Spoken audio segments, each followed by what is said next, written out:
Thank you all very, very much.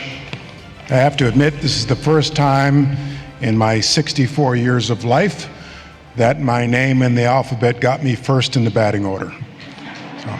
I want to acknowledge my colleagues, my partners at Paul Weiss, our deputy chair, Valerie Radwaner, and my colleagues at Table 1 tonight. I want to give a special acknowledgement to my colleagues from Paul Weiss, Karen Dunn, and Bill Isaacson. They're each first-rate litigators and trial lawyers for our corporate clients.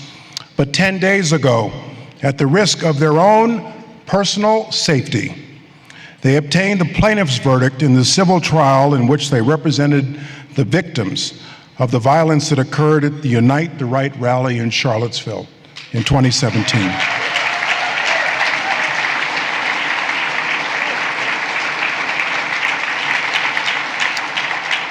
Their skill, courage, and dedication to justice, in my opinion, are the three finest attributes a lawyer can possess. As I receive this honor, I cannot help but think that people get Lifetime Achievement Awards at a time when most of their lifetime achievements are behind them and not in front of them. In February, I buried my father, Jeh Johnson, in the family plot in Nashville, Tennessee. On his headstone, we engraved his lifetime achievements as a pioneering Black architect and educator. Just a few feet away is the headstone of my grandfather, Charles S. Johnson, engraved with his lifetime of achievements as a sociologist and college president. Several hundred miles away, in a forsaken colored graveyard in Southwest Virginia, is the headstone of my great-grandfather.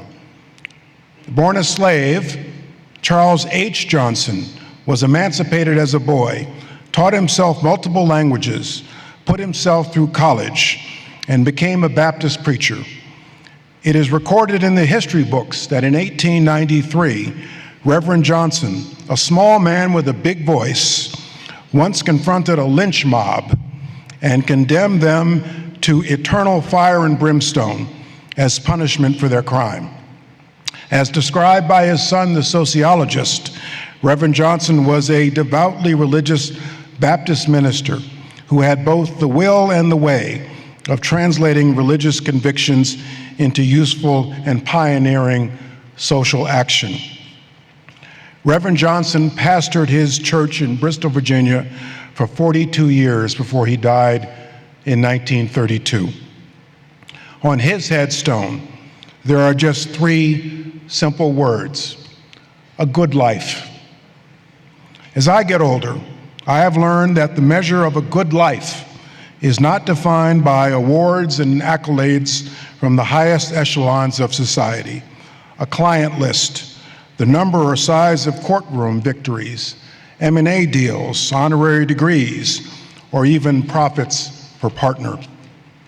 A good life is one led by someone who is a good and steadfast parent, spouse, brother, sister, friend, mentor, teacher, member of his or her community, one who fed the hungry and clothed the naked, or who simply stopped to help others on their life's journey.